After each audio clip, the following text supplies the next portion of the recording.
24 da PUC. Tem uma carga aqui no meio, o módulo dessa carga é 2Qzinho, e ele não diz qual é o sinal dessa carga, mas eu vou mostrar para vocês que tanto faz. Essa carga está bem no meio da diagonal. Então, olha aqui para esses dois vértices. Esses dois vértices são extremos de uma diagonal. E aí, a distância dessa carga até a carga que está cá no centro é metade da diagonal, vou dizer que essa distância vale x. A distância dessa outra carga até a metade da diagonal, também a metade da diagonal, também é x. E aí, se essa carga for positiva, essa carga aqui que é negativa vai fazer uma força de atração, seria um F1. E esse F1, o módulo dessa força vale K, Qzinho, vezes 2Qzinho, dividido por essa distância que eu chamei de x ao quadrado. Aí, ainda continuando com a suposição de que essa carga aqui é positiva. Essa outra carga aqui negativa também vai fazer uma força de atração, chamar de um F2. E esse F2, o módulo vale K, Qzinho, vezes 2Qzinho, porque na lei de Coulomb só entra o módulo das cargas, dividido pela mesma distância ao quadrado. Então, ó, essas duas forças têm exatamente o mesmo módulo. E além de ter o mesmo módulo, elas têm a mesma direção em sentidos opostos. Então, se a carga de centro aqui for positiva, essas duas forças se cancelam. Agora, por outro lado, se essa carga aqui fosse negativa, devido a essa carga aqui desse vértice, ia ter uma força de repulsão, só que com o mesmo módulo K, Qzinho, 2Qzinho sobre x ao quadrado. E devido a essa carga aqui também ia ter uma força de repulsão com o mesmo módulo. E da mesma forma, essas duas forças iam se cancelar. Então, quando eu olho para a ação dessas duas cargas aqui na carga que está no meio, é indiferente se a carga do meio é positiva ou negativa, porque essas duas forças vão se cancelar e é como se essas duas cargas nem tivessem aqui. Então, eu vou continuar olhando para os vértices que formam uma diagonal. Por exemplo, os vértices onde tem duas cargas positivas. Aqui tem uma carga mais Q, aqui também tem uma carga mais Q, e se eu ligar esses dois vértices, forma exatamente uma diagonal. Essa carga aqui vai estar no meio da diagonal. Se essa carga for positiva, devido a essa carga aqui, vai ter uma força de repulsão F1, e o módulo dessa F1 vai ser K, Qzinho, vezes 2Qzinho, dividido por x ao quadrado. Porque, de novo, essa distância aqui é metade da diagonal, então é o mesmo x que a gente já tinha usado com as cargas azuis. E aí, continuando, se essa carga aqui de centro é positiva, essa carga aqui agora também vai fazer uma força de repulsão, e essa força de repulsão tem um módulo F2, onde F2, de novo, tem esse mesmo módulo. Então, essas duas forças têm o mesmo módulo, mesma direção, em sentidos opostos, elas se cancelam. Se em vez de ser positiva fosse negativa, seriam duas forças de atração, uma para cá e outra para cá, e da mesma forma elas se cancelariam. Então, de novo, não faz diferença se essa carga que está aqui no meio é positiva ou negativa. Essas duas forças se cancelam e é como se essas cargas nem estivessem aqui. Continuando olhando para os vértices. Essa carga aqui agora com essa aqui. Elas também estão nos extremos de uma diagonal. E aí, se essa carga aqui no centro é positiva, essa carga aqui vai fazer uma força de atração aqui na direção da diagonal que chega nela, F1. Essa carga aqui vai fazer uma força de atração que eu posso chamar de F2. E aí, isso aqui também é uma diagonal do cubo. Todas as diagonais do cubo têm o mesmo tamanho.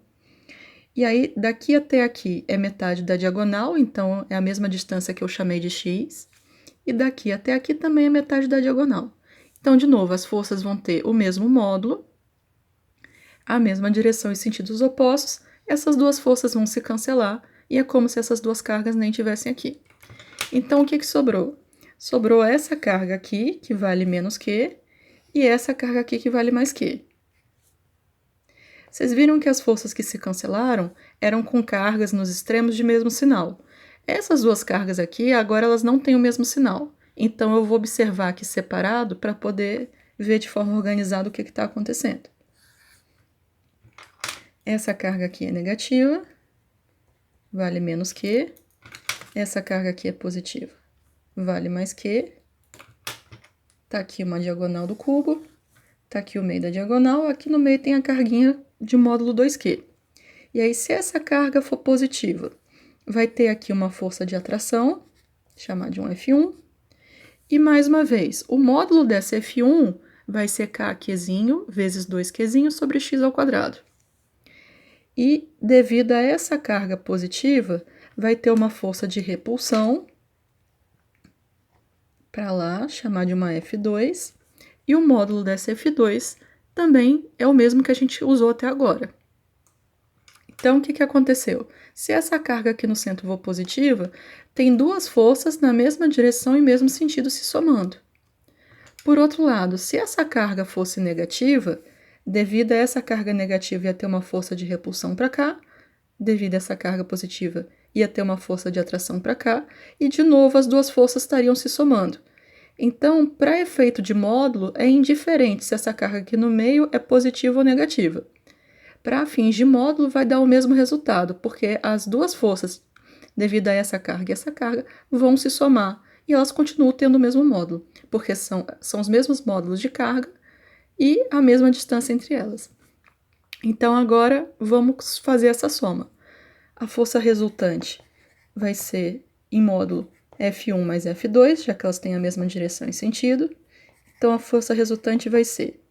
A F1 é aqui, vale só juntando os Qzinhos e botando 2 para frente. 2K, Qzinho ao quadrado, dividido por esse x ao quadrado. E a F2, mesmo resultado. Então, vamos lá, 2K, Qzinho ao quadrado, dividido por x ao quadrado, mais 2K, Qzinho ao quadrado, dividido por x ao quadrado, duas vezes essa coisa, mais duas vezes a mesma coisa, dá 4 vezes essa coisa. 4K, Qzinho ao quadrado, dividido por x ao quadrado. E aí, se essa carga aqui de prova é positiva, a força resultante é para lá, e tem esse módulo aqui que a gente calculou. Se a carga de prova fosse negativa, a resultante seria para cá, mas manteria esse mesmo módulo.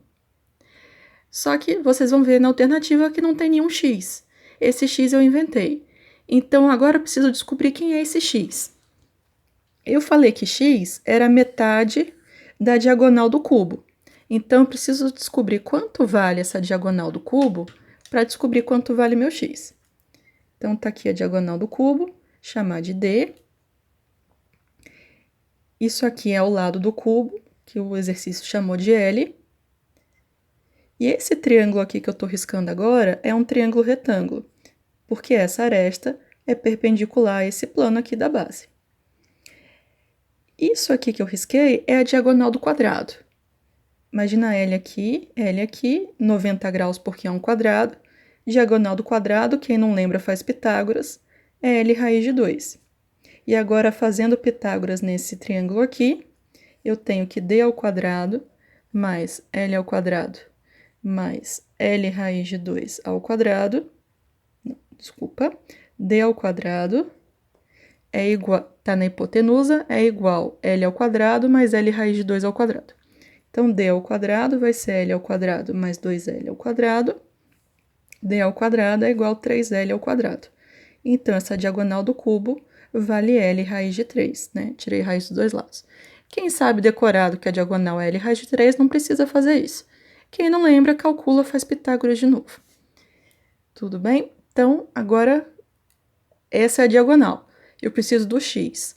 O que eu chamei de x foi essa distância aqui, que era metade da diagonal. Então, x é a metade da diagonal, é d sobre 2. Então, é L raiz de 3 sobre 2. Então, agora vamos substituir esse valor de x na nossa força resultante.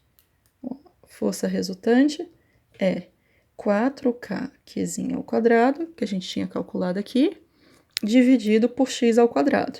Então, dividido por L raiz de 3 sobre 2 ao quadrado.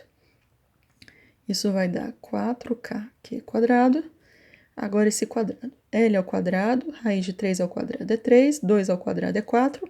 Para dividir fração, repete a de cima, multiplica pelo inverso da de baixo. Então, essa força resultante tem módulo 16K, Qzinho ao quadrado, dividido por 3L ao quadrado.